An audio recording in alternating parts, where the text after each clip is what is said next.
la fisiología a nivel renal. Listo. Vamos a hablar primero del medio interno. Estos son conceptos que en general ustedes ya los tienen porque los vieron en la primera parte de Morfo 2, ¿ya? Ustedes saben que el líquido que está en el cuerpo, que es el componente que tenemos en mayor porcentaje, estamos hablando de un 60% de agua corporal, que ese porcentaje va variando de acuerdo a la edad, de acuerdo al sexo, hace que el agua sea el principal componente de nuestro cuerpo y que por lo tanto cualquier alteración en el agua genere también alteraciones de todos los componentes o solutos que están disueltos en el agua.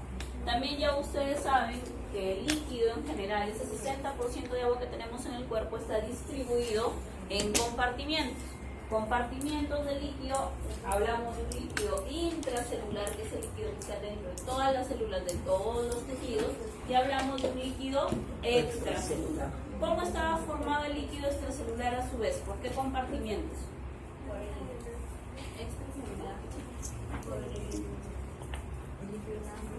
El plasma, que es la cantidad de líquido que hay en la sangre. Recuerden que la sangre tiene elementos formes y tiene líquido. Cuando hablamos solamente de líquido, estamos hablando del plasma, ¿ya? Cuando hablamos de sangre total, estamos hablando de eritrocitos, plaquetas, leucocitos, más el plasma. Pero solamente hablando de agua dentro del intravascular, estamos hablando del plasma. ¿Qué más? ¿Qué otro compartimiento tenemos aparte del plasma formando el extracelular? El líquido intersticial, que es el líquido que está rodeando las células en los tejidos. Miren, de todo el líquido extracelular, más o menos 3/4 partes del líquido extracelular es líquido intersticial, ¿ya? Y solamente 1/4 parte es el líquido que está dentro de los vasos sanguíneos o plasma, ¿ya? Actualmente ya se están haciendo estudios considerando al intersticio como un órgano más, ¿ya? Porque se ha visto que tiene gran importancia determinando la homeostasis o el equilibrio que hay dentro del medio interno. Entonces, como ustedes van a ver, cuando el plasma, el líquido intersticial y el líquido intracelular mantienen estos volúmenes ideales, entonces hablamos de este equilibrio o homeostasis. Ahora, este líquido no es un líquido que está ahí constante y fijo, sino es un líquido que está en movimiento. Normalmente nosotros tenemos ingresos de líquidos, pero también tenemos pérdidas. ¿Cuáles son los ingresos? ¿A partir de dónde obtenemos agua para el cuerpo? Frutas. Obviamente de lo que ingerimos, de lo que bebemos como agua libre y también de los alimentos. Los alimentos también tienen agua, tienen un porcentaje de agua. ¿De dónde más obtenemos ingresos de líquido?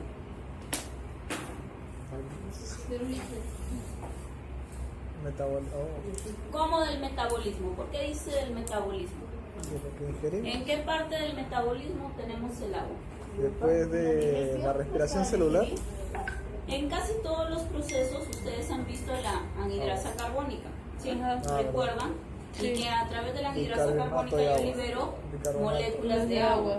A eso se refiere del metabolismo. Cuando se producen los procesos metabólicos, así como se liberan hidrogeniones, así como se libera bicarbonato, así como se libera ATP, también se liberan moléculas de agua, ¿ya? Entonces nuestro propio metabolismo también aporta cierta cantidad de agua.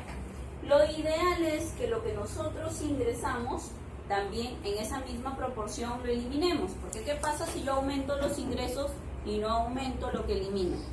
Entonces todo el volumen que está en los compartimientos va a incrementar. ¿A través de qué puedo yo perder agua? Sudor. El sudor, orina. ¿qué más? Diuresis. La diuresis, el aparato gastrointestinal, ¿qué más? La respiración. A través de la piel y la respiración, ese tipo de pérdidas se llaman pérdidas insensibles. ¿Y por qué se llaman insensibles? Porque son pérdidas, de todo el tipo de pérdidas son pérdidas pequeñas, pero que cuando se produzca alguna patología pueden aumentar tanto que se hace grandes volúmenes, ¿ya? Usualmente esta pérdida a través de la piel, a través de la sudoración, usualmente una persona joven de nuestra edad es más o menos 350 mililitros. Pero ¿qué pasa si el paciente es expuesto, por ejemplo, al calor? Esa pérdida Va a aumentar. ¿Qué pasa si el paciente empieza a tener fiebre por sepsis? Va a aumentar la pérdida a través de la piel. Igualmente es con las pérdidas insensibles pulmonares. Por la respiración, normalmente en una respiración en reposo yo pierdo más o menos 350 mililitros diarios de agua. Pero si yo tengo algún trastorno respiratorio y empiezo a hiperventilar, entonces esta pérdida insensible puede aumentar. ¿Qué más? ¿Qué otras pérdidas tenemos? Las producto de la eliminación normal de agua que tenemos, a través de la orina y a través de las heces. Entonces, normalmente existe un equilibrio entre lo que yo ingreso y lo que yo elimino. Lo primero que ustedes van a aprender a hacer cuando vayan a clínicas es el llamado balance hidroelectrolítico. Es decir, es fundamental saber si lo que está perdiendo el paciente, cuánto es, para saber cuánto yo le tengo que aportar y mejorar su ingreso. Si estoy viendo que el paciente no está perdiendo mucho porque, por ejemplo, no está orinando, entonces en lugar de aumentar el aporte, yo tendré más bien que disminuir el aporte, porque si no, vamos a empezar a llenar, a sobrecargar todos estos espacios de mucho más líquido del que se requiere para un proceso de normal homeostasis. Entonces, cuando hablamos de balance hidroelectrolítico, estamos hablando de los ingresos y de las pérdidas. Así como tenemos líquidos distribuidos en los compartimientos, diluidos en estos líquidos tenemos algunos solutos, principalmente iones, ¿no? Y ustedes también, esto ya lo han estudiado, saben que algunos iones predominan más en un espacio que otro. Por ejemplo, ¿cuál es el principal constituyente del extracelular? El sodio. ¿Cuál es el principal constituyente del intracelular? Potasio. El potasio. Por eso es que ustedes ven en este gráfico donde yo tengo el compartimiento extra y el intra, que si bien sodio hay en los dos espacios, principalmente la mayor concentración está en el extracelular, igualmente con el potasio. El potasio principalmente está en el intracelular, pero eso no quiere decir que no haya potasio en el extracelular. Ahora, esta diferencia de iones es lo que idealmente se da en un estado de homeostasis. Esta concentración de iones de esta forma es lo que genera que los volúmenes tampoco se desplacen. Y ahora vamos a ver cómo los iones pueden hacer que el agua se desplace debido a su presión osmótica. Acá en esta gráfica, que también es de Sugaiton, van a ver que si bien hablamos siempre de electrolitos, no solamente como solutos diluidos en los compartimentos tenemos electrolitos, sino hay otros componentes, fosfolípidos, colesterol, la creatinina, la urea, la glucosa, etc. Todos ellos también pueden actuar como sustancias que son osmóticamente activas, y por eso es que su concentración debe mantenerse dentro de los umbrales adecuados para no generar movimiento de líquido de un extremo a otro. Entonces, ustedes tienen ahí las concentraciones osmolares de las diferentes sustancias que tenemos en sangre en los diferentes compartimentos, en el plasma, en el intersticio y en el intracelular. Y como ven ahí, varían las concentraciones de acuerdo a cada uno de los compartimientos para mantener estas diferencias que hemos visto en las cantidades de volúmenes que hay en cada compartimento.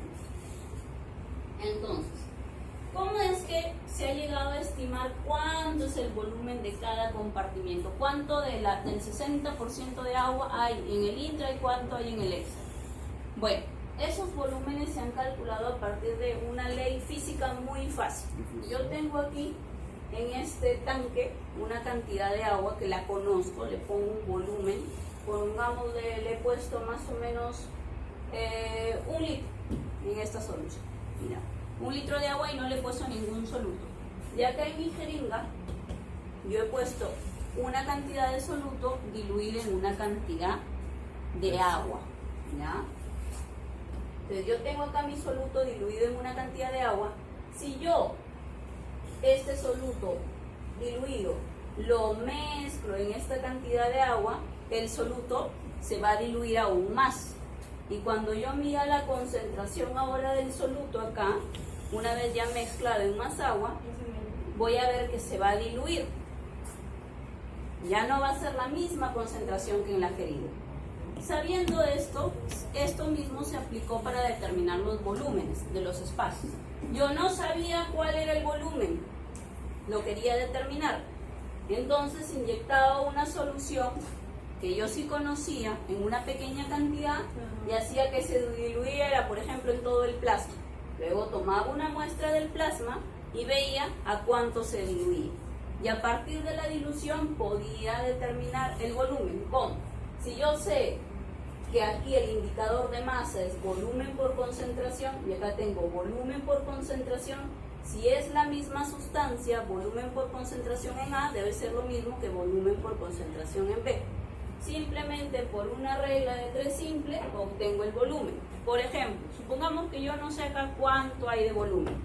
Le inyecto al paciente una sustancia que está diluida en 10 miligramos por mililitro y le voy a poner solamente 1 mililitro. Se la inyecto. Y luego tomo mi muestra y veo a cuánto se diluyó. Y de 10 miligramos a mililitro ahora tengo 0.01 miligramos por mililitro. Regla de 3 simple y obtengo que el volumen total es 1 litro. De esta manera es que se han podido hacer estos estudios en fisiología y saber cuánto de agua hay en cada compartimiento. Ahí en su item van a tener una explicación muy amplia sobre esto, donde les explican cuáles son los marcadores que se han utilizado para medir cada uno de los compartimientos celulares. Pero lo único que es aplicación de concentraciones y volumen, leyes de física, nada más. Entonces, esto ya ustedes no han estudiado. ¿Qué es la ósmosis? La ósmosis es el movimiento neto de agua. Y vamos a ver que el agua se mueve en función a la concentración de solutos. ¿Ya? Cuando yo tengo que le agrego un soluto al agua, ¿qué sucede con la concentración de agua? Disminuye. Entonces, de tal manera que el agua siempre va a tratar de difundir hacia donde está el soluto. Y eso ustedes también lo vieron incluso experimentalmente, supongo, en Morfo 2. Y aprendieron también a diferenciar cuál es un mol y cuál es un osmol. ¿Cuál es la diferencia entre un mol y un osmol? Mol es 6 por 10 a la 23 células, digo, moléculas. Y osmol es la cantidad de moléculas que pasan, creo. ¿El mol en función a qué está? Cantidad de sustancia. ¿Cuál está en función al peso molecular? No sé. El mol. El mol está en función al peso molecular de la sustancia. El osmol es una medida de las partículas por litro de solución. ¿Por qué? Porque el osmol va a hablar de la propiedad de la sustancia para mover el agua. ¿Ya? Es decir, cuando ustedes vean que dice osmolaridad, está hablando de la capacidad que tiene ese soluto para hacer desplazamiento de agua. Entonces, osmol tiene que ver con número de partículas como soluto, o sea, como que está diluido en una solución. De eso está hablando la osmolaridad. Ahora, es importante que ustedes entiendan estos conceptos. Cuando ustedes hablan de un mol, están hablando en función al peso molecular. Cuando ustedes están hablando de un osmol, están hablando en concentración a litros, a mililitros, a la cantidad de solución que ustedes tengan y la cantidad de soluto. ¿Ya? Ahora, hay algunas sustancias que son moléculas sueltas, como por ejemplo la glucosa. La glucosa, cuando yo tengo un mol de glucosa, ese mol de glucosa por cada litro es solamente un osmol por litro. ¿Ya? Pero cuando yo tengo sustancias compuestas, como por ejemplo cloruro de sodio, ahí cada sustancia del compuesto, o sea, el cloruro y el sodio, cada uno son osmóticamente activos. Entonces, si yo tengo un mol de cloruro de sodio, ahí no es un osmol, ahí sí son 2 osmoles, porque yo tengo 2 sustancias.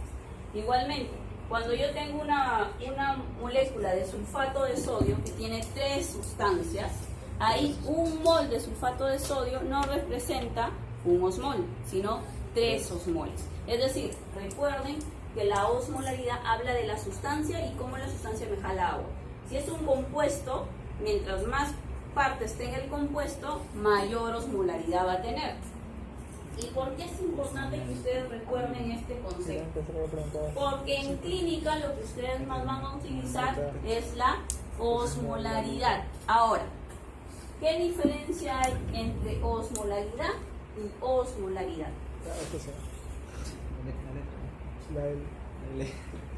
¿Cuál es la diferencia? Simplemente es la unidad de expresión. ¿Ya? La osmolaridad nosotros la trabajamos en kilogramo de agua y la osmolaridad es por litro de solución. ¿Ya? En el caso de clínica, de la parte clínica, nosotros utilizamos osmolaridad porque hablamos por litro de solución, porque no estamos hablando de agua completamente a agua pura. Cuando estamos hablando de plasma, estamos hablando de líquido linfático, de líquido cefalorraquídeo, de líquido peritoneal. Entonces por eso es que utilizamos osmolaridad, que es por litro de solución, independientemente de si es agua o no es agua pura, ¿ya? Por litro de solución. Entonces, ¿para qué me permite o cuál es la importancia de que yo sepa cuál es la osmolaridad de una sustancia?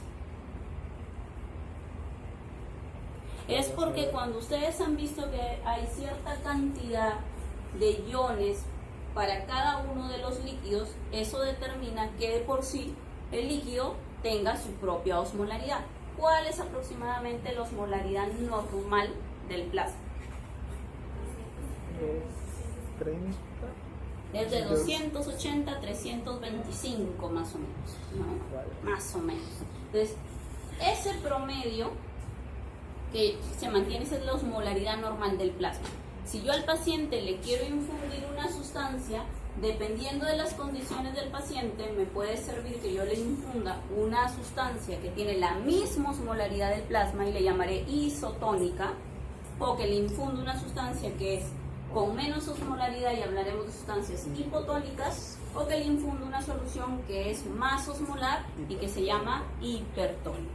Entonces, ¿qué determina la osmolaridad? La osmolaridad determina qué tanto de agua puedo jalar a un compartimiento.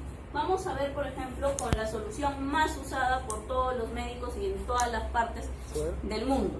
El cloruro de sodio al 0.9% o al 9 por mil. ¿Ya? ¿Qué significa ese cloruro de sodio? Una solución al 0.9%. Isotónica. Vamos a ver que esta es una solución isotónica, es decir, tiene una osmolaridad semejante a la del plasma. Pero ¿cómo sale esta osmolaridad? ¿De dónde sale esta osmolaridad? ¿Por qué 0.9% es isotónico y por qué 3% es hipertónico? Miren, una solución de cloruro de sodio al 0.9 significa que en 100 mililitros de solución hay 0.9 gramos, ¿ya? Lo cual significa que en 1000 hay 9 gramos. O sea, en esa botella de litro que ustedes le van a pasar al paciente, hay 1 litro de agua con 9 gramos de sodio, de cloruro de sodio, ¿ya? Ahora, yo les decía que el mol está en función al peso molecular. ¿Qué quiere decir? Que debido al peso molecular que tiene el cloruro de sodio, que el peso molecular es 58.5, ¿ya? Debido a ese peso molecular, significa que si yo tengo 9 gramos por litro de solución, si yo lo divido entre su peso molecular, entonces voy a obtener cuántos moles por litro tengo en ese frasco de 1 litro. ¿Ya? Yo he dicho que tengo 9 gramos y que el peso molecular es 58.5, divido y ahora sé que en ese frasco solamente tengo 0.154 moles por litro. ¿Ya? No tengo ni siquiera medio mol, tengo 0.1. ¿Ya? Ahora que ya sé cuántos moles tengo que calcular la osmolaridad. Y hemos dicho que en la osmolaridad no interesa mucho el peso molecular, sino lo que interesa es si la sustancia es una sola sustancia o es un compuesto. En el caso del cloruro de sodio, tiene cloruro y tiene sodio. Tengo 2 compuestos. Y hemos dicho que 1 mol es igual a 1 osmol. Significa que si yo tengo 0.154 moles, en teoría, como son 2 sustancias, debo multiplicarlo por 2. Y es así que yo tengo 0.308 osmoles por litro. Usualmente, como son sustancias tan pequeñas, no lo dejamos como osmoles, sino lo pasamos a miliosmoles. Lo que igual quiere decir que el cloruro de sodio tiene 308 miliosmoles por litro. ¿Se parece o no se parece a la osmolaridad del plasma? Sí se parece. Entonces, por eso es que hablamos de que esta es una sustancia isotónica. Entonces, ¿por qué es importante que yo analice sustancias isotónicas, hipotónicas o hipertónicas? Entonces, ya hemos dicho que todos estos electrolitos generan ya una sola osmolaridad para el plasma. Y entonces el equilibrio osmótico, que es la posibilidad de mover el agua de un compartimiento a otro, está determinado por la concentración de soluto.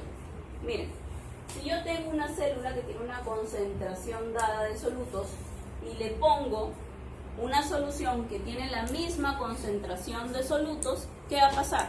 El agua no se va a mover para ningún lado, porque no hay necesidad de equiparar las soluciones.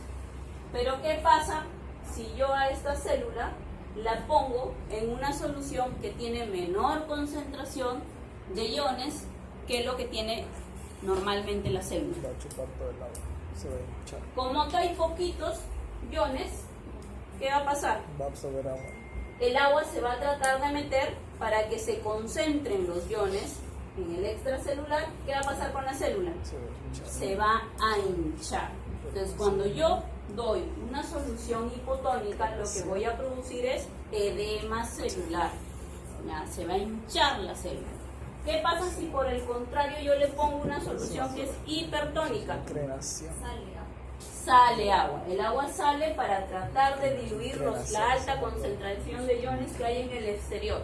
Y eso se llama crenación, ¿no? Es decir, la célula se contrae. Hay contracción del intracelular. ¿Por qué es importante que ustedes sepan esto? Porque si bien en la mayor parte de pacientes yo necesito administrar soluciones isotónicas, van a haber excepciones en las cuales yo sí me van a servir, por ejemplo, una solución hipertónica. Por ejemplo, si ustedes están viendo que la solución hipertónica chupa la célula, si yo tengo un paciente que se golpea la cabeza y se le hinchan las neuronas por edema celular, ¿qué tipo de solución me conviene ponerle a ese paciente? Una solución hipertónica. Y es por eso que en esos pacientes con edema cerebral no me conviene ponerle un cloruro del 0.9%. Me conviene ponerle una solución hipertónica de cloruro de sodio al 3%. ¿Ya? Entonces, todas estas cosas ustedes las van a aplicar luego en la parte clínica. Entonces, tienen que tener el concepto fisiológico de cómo es que una solución me va a mover el agua de un extremo a otro de la célula. Y es así que, como verán ustedes acá, las soluciones no solamente cambian los volúmenes, sino también cambian la tonicidad del medio. O lo hacen más hipotónico o lo hacen más hipertónico. Este gráfico, que también es de Sugaiton, sirve para explicar eso. Cuando el gráfico aumenta hacia los costados, está aumentando el volumen. Cuando el gráfico aumenta hacia arriba o disminuye hacia abajo, está cambiando la tonicidad o la osmolaridad del medio. ¿Qué quiere decir? Que cuando yo le doy, este es el estado normal, una solución isotónica, la solución isotónica me va a hacer aumentar un poquito el volumen, sobre todo del extracelular, pero sin cambiar la tonicidad de ninguno de los compartimientos. No aumenta ni el intra ni el extra. ¿Qué pasa si yo le doy una solución ahora hipotónica?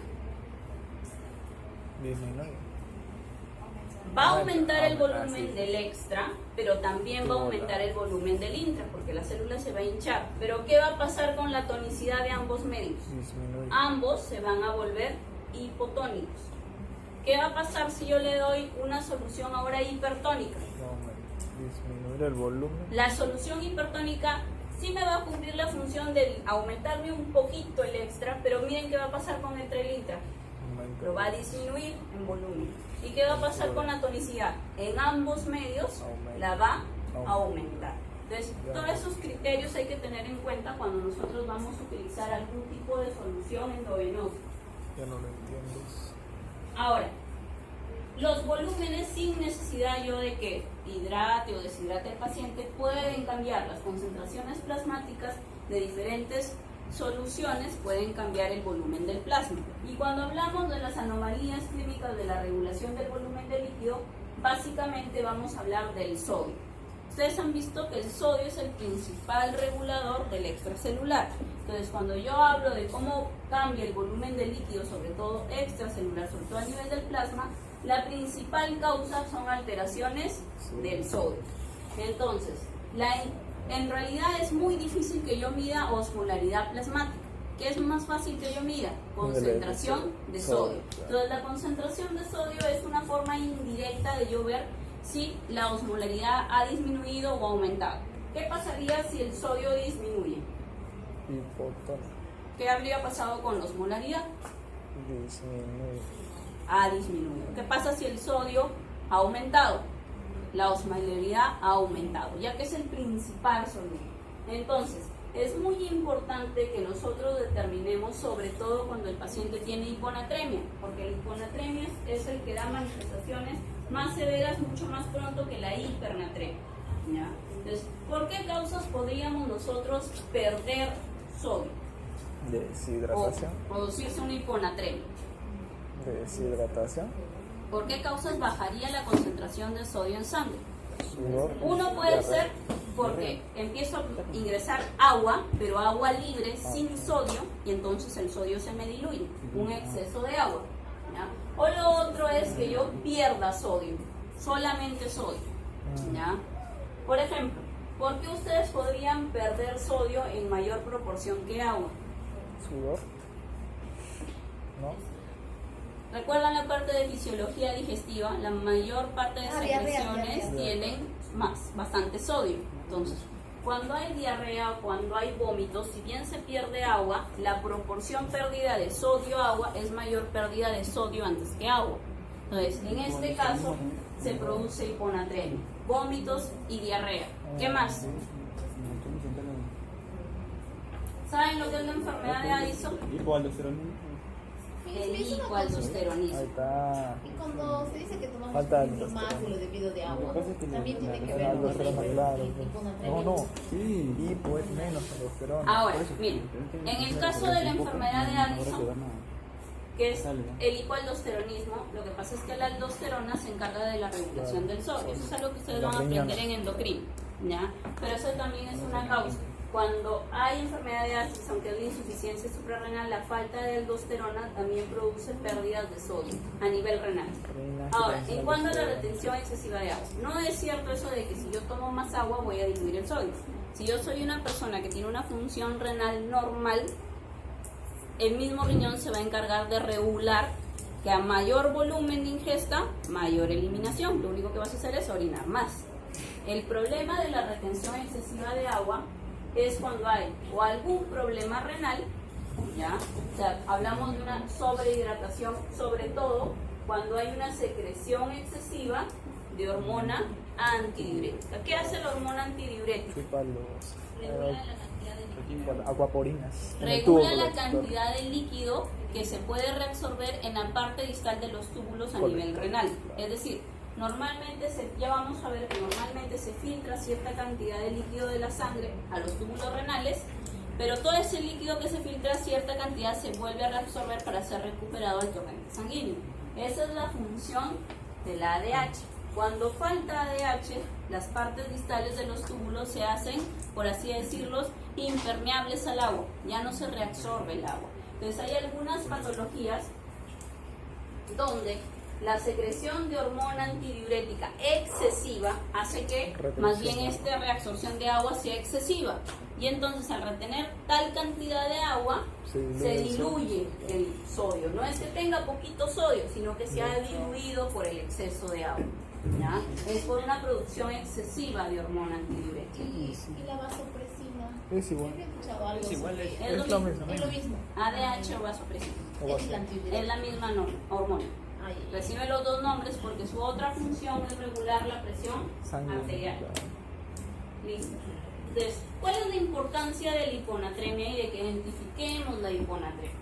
Que la hiponatremia va a producir inflamación celular, sobre todo a nivel de las neuronas. Las neuronas son las células que son más sensibles a los cambios de volumen. Entonces, ¿qué va a pasar cuando un paciente tiene concentraciones bajas de sodio? ¿A dónde se va a ir el agua? Se va para afuera, o sea, líquido. Si yo tengo Ya poco perdí el sodio y hilo. tengo un montón de agua, ¿qué va a pasar con el agua? Va a ir donde está el sol. Se va a meter a las células. Entonces, lo que va a suceder en estos pacientes con hiponatremia va a ser edema cerebral, ¿ya? Edema cerebral.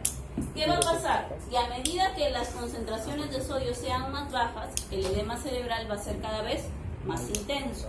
Y sobre todo en nosotros los adultos, porque los niños toleran mucho mejor el edema cerebral, como nuestros huesos, los huesos del cráneo ya están cerrados, las suturas ya se han hecho una sola, entonces ya no se tolera muy bien el aumento de volumen del cerebro.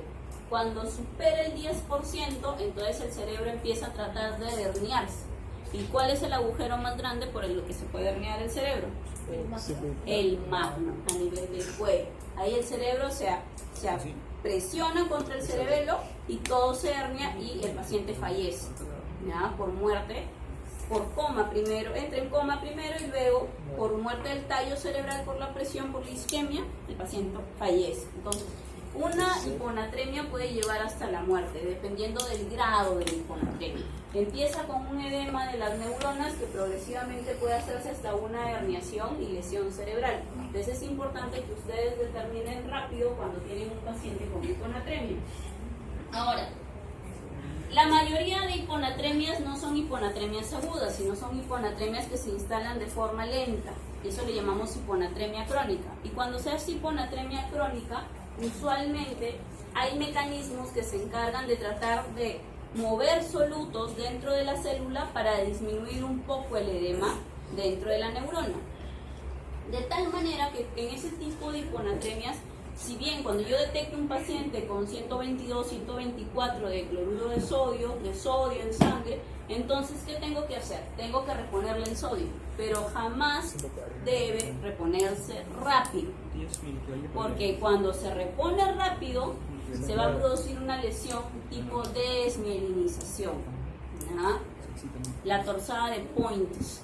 ¿Qué sucede? Que al paciente tú le repones demasiado rápido el sodio y toda la mielina de las neuronas se pierde y se producen lesiones irreversibles en el paciente, tipo neurológico.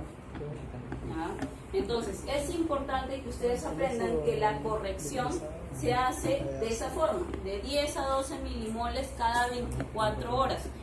Usualmente usamos en clínica el tope de 10, no más de 10, ¿ya? 10 por día y progresivamente vamos recuperando al paciente.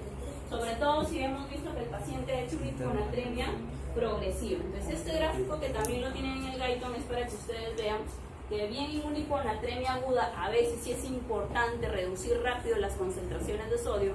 Cuando mi paciente tiene una hiponatremia crónica no hay que apurarnos. Máximo 10 mil equivalentes por litro día y ir corrigiendo progresivamente la hiponatremia para no producir desmineralización. Ahora, si bien la mayor alteración electrolítica más frecuente es la hiponatremia, también se van ustedes a encontrar con pacientes con hipernatremia. ¿Y por qué yo podría tener más bien un exceso de sodio en sangre? Puede ser porque le estoy aportando demasiado sodio, o puede ser porque estoy perdiendo agua y entonces al perder agua se diluye, se concentra y entonces tengo mayor concentración de sodio. ¿Por qué puedo perder yo agua? Deshidratación.